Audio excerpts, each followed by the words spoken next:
મંગલમૂર્તિ મહાપ્રભુ શ્રી સહજાનંદ સુખરૂપ ભક્તિ ધર્મ સુત શ્રી હરિ સમરું સદાય અનુપ. બોલો સ્વામિનારાયણ ભગવાનની જય. વહાલા ભક્તજનો, જય સ્વામિનારાયણ.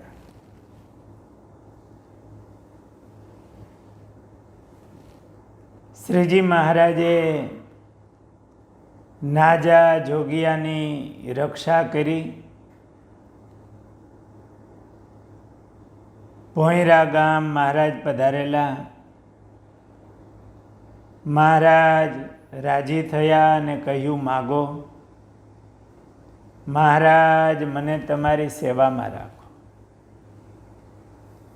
મહારાજ નાજા જોગ્યા અને એમના સારાએ પરિવારને લઈ ગઢપુર આવ્યા.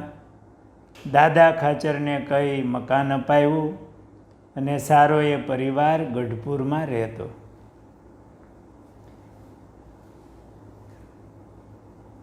ગઢપુરમાં રહી નાજા જોગિયાના માતુશ્રી રાયબા, એમના ધર્મપત્ની રાઠોડબાઈ, એમને લાડુબા, જીવુબા વગેરે મુક્તોનો સંગ રહેતો. દાદાના દરબારમાં આવે, મહારાજના દર્શન થતા. મહારાજે એમની રક્ષા કરેલી. ભગવાનમાં ખૂબ હેતવાળો આ પરિવાર. એકવાર મનમાં એવો સંકલ્પ થયો કે મહારાજ લાડુબા, જીવુબા એમના હાથના થાળ જમે. મહારાજ ભોંયરા પધારેલા ત્યારે આપણે જમાડ્યા હતા. હવે ફરીને આવી સેવાનો લાભ ક્યારે મળશે કે મહારાજ આપણી ઘરે પધારે, થાળ જમે? પોતે સાધારણ પરિવાર એટલે મહારાજને આગ્રહ પણ કરી ન શકે, મહારાજ પધારો અમારી ઘરે જમવા માટે. પણ હૃદયમાં એવો પ્રેમ ઉભરાણો એટલે શ્રીજી મહારાજ એક દિવસ સવારે સ્નાન કરી પ્રાતઃ કર્મમાંથી પરવારી અને નાજા જોગિયાની ઘરે પધાર્યા. મહારાજને ઢોલિયો ઢાળી દીધો. મહારાજ બિરાજમાન થયા અને મહારાજે કહ્યું કે અમને ભૂખ લાગી છે, થાળ બનાવો. સામેથી મહારાજે આવું કીધું. મહારાજ પધાર્યા. નાજા જોગિયાએ એમના માને કીધું કે મહારાજની આજ્ઞા છે, થાળ બનાવો. એટલે બહુ ભક્તિભાવથી રાયબા અને રાઠોડબાઈએ મહારાજને માટે થાળ બનાવ્યો. સુકવણી કરેલ કાચળીનું શાક બનાવ્યું. જૂના સમયમાં 12 મહિના લીલું શાક મળતું ન હોય.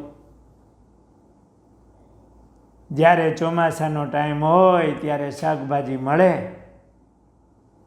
બાકી સુકવણી કરી રાખેલું હોય તો ક્યારેક મહેમાન આવે ત્યારે એનું શાક કરવા થાય. બાકી તો બાજરાનો કે જારનો રોટલો જમતા હોય કે અડદની દાળ હોય, દાળ કહો કે શાક બે એક કહેવાય. અત્યારે ભગવાનની દયા છે, બધા મેનુ હોય સરસ. એ મહારાજને માટે સુકવણી કરેલ કાચળી, પછી એ સુકવણી ભીંડાની પણ સુકવણી હોય એવું શાક સુકાઈને રાખેલું હોય કાચળી, પછી એને પાણીમાં પલાળી અને પછી વઘાર લેતા હોય. દહીંમાં, છાશમાં વઘારતા હોય. તે સુકવણી કરેલ કાચરીનું શાક કર્યું. બાજરાનો રોટલો દહીં અને શાક મહારાજને પીરસ્યું. મહારાજ પ્રેમથી જેમાં. એ ભક્તના ઘરમાં એવી સમૃદ્ધિ નહોતી, પણ હૃદયમાં ભક્તિની સમૃદ્ધિ હતી. ભગવાન તો ભાવના અને પ્રેમના ભૂખા હોય છે. ભગવાન ભાવ જમે છે, પ્રેમ જમે છે. સાથે અત્યારના સમયમાં તો બહુ અનુકૂળતા છે. ભગવાનની ભક્તિ કરવાની, સેવા કરવાની. ભગવાને હવને સુખી બનાવ્યા છે. દરરોજ ઘરમાં રસોઈ પણ સારી થતી હોય, પણ હૃદયમાં એવી ભાવના કેળવવી જોઈએ કે મારે ભગવાનને જમાડવા છે. ઘરમાં જે રસોઈ બને એ ઘરમાં ઠાકોરજી બિરાજતા હોય તો એ ભગવાનને થાળ ધરાવવા. આપણે પ્રેમથી ભગવાનને પ્રાર્થના કરી તો જરૂર મહારાજ જમે. આ ભગતના ઘરમાં, નાજા જોગિયાના ઘરમાં એવી સમૃદ્ધિ નહોતી.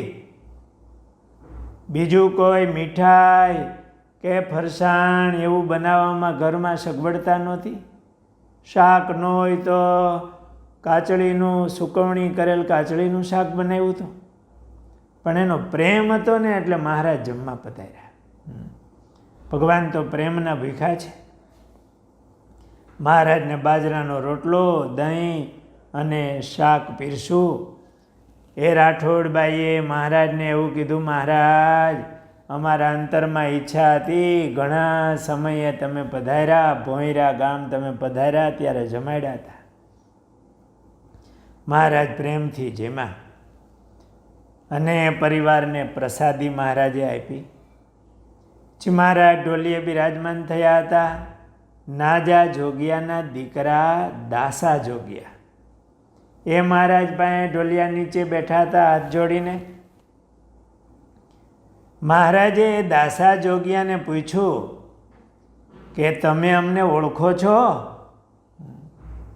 એમ કેમ મહારાજે પૂછ્યું છે? તો ઓળખતા જ હોય ને કે ભગવાન છે એમ. આ સ્વામિનારાયણ ભગવાન આપણી ઘરે પધાર્યા છે, આપણે ઓળખતા હશું કે નહીં મહારાજને? મહારાજે દાસા જોગિયાને પૂછ્યું કે અમને ઓળખો છો? ત્યારે દાસા જોગિયાએ કીધું, હા મહારાજ, અમે તમને કેમ ન ઓળખી? હું જ્યારે ભોંયરા ગામમાં વાસુર ખાચરના દરબારગઢમાં કામ કરતો, એટલે ત્યાં કામે દરરોજ જતા હોય. મહારાજ એ વખતે હું એક દિવસ અચાનક કૂવામાં પડી ગયો હતો. આજુબાજુ કોઈ હતું નહીં. બપોર સુધી કૂવામાં પડ્યો રહ્યો.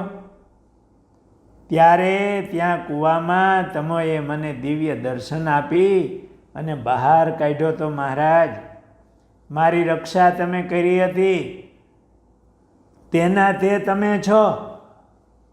હું મહારાજ તમને કેમ ઓળખું નહીં? દાસા જોગિયાએ યાદ રાખ્યું, એ ઓળખાણ રાખી કે મારી કૂવામાં પડી ગયો હતો ત્યારે આ મહારાજે મારી રક્ષા કરી હતી.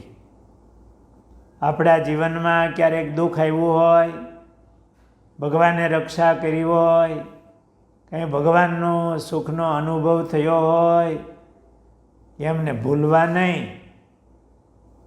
એ આપણને ભગવાનમાં હેત વધારે. આપણો અનુભવ, મહારાજનું આપને સુખ અનુભવાનું હોય, તમે મહારાજ મારી રક્ષા કરી હતી. અને આમ જોઈએ તો આપણી રક્ષા તો ભગવાને જ કરી છે. અનંત જીવ છે, એમાંથી ભગવાને આપણા જીવને આવું સરસ શરીર આપ્યું. એ પણ સારા યોગમાં, સત્સંગમાં, પવિત્ર મા બાપને ત્યાં આ જન્મ થયો. એ ભગવાનની કૃપાનું જ ફળ છે. હળવે પુણ્ય હોય નહીં હરિ હરિજનનો યોગ. આપણને આ ભગવાને જન્મ આપ્યો. માના ગર્ભમાં રક્ષા પણ એણે કરી. જોઈએ તો અન્ન જળ વગેરે ભગવાન જ આપે છે. એની કૃપા વિના કાંઈ ન થઈ શકે. આપણું આ શરીરમાં આપણો જીવ હોય, પણ જો ભગવાન એમાં ન હોય ને આપણા જીવમાં, તો કાંઈ થાય નહીં. આ આંખની પાપણ આમ ખુલ્લી રહી ગઈ હોય, પછી આમ બંધ ન થાય, આમ ન થાય. કોઈ કામ કરે ત્યારે આમ થાય, અને બંધ થઈ ગઈ હોય તો ખુલે નહીં, ખોલે ત્યારે ખુલે.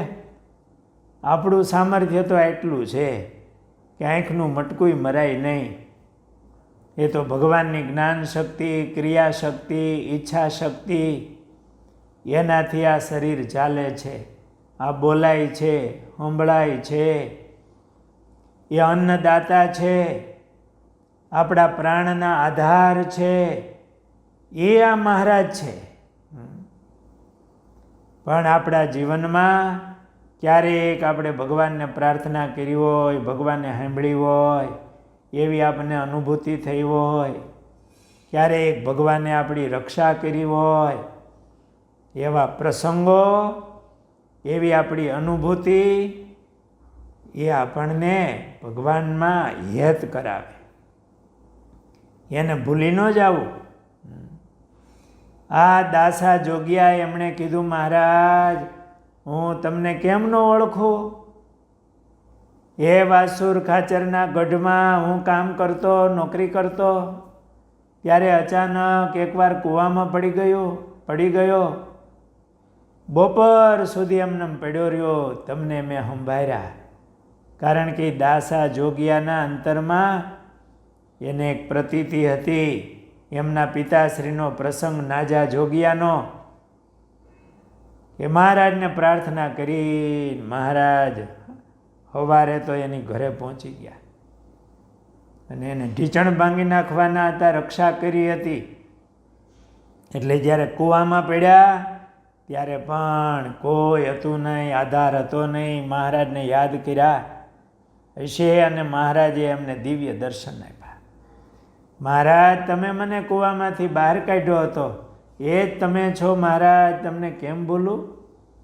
આવી વાત મહારાજને દાસા જોગિયાએ કરી.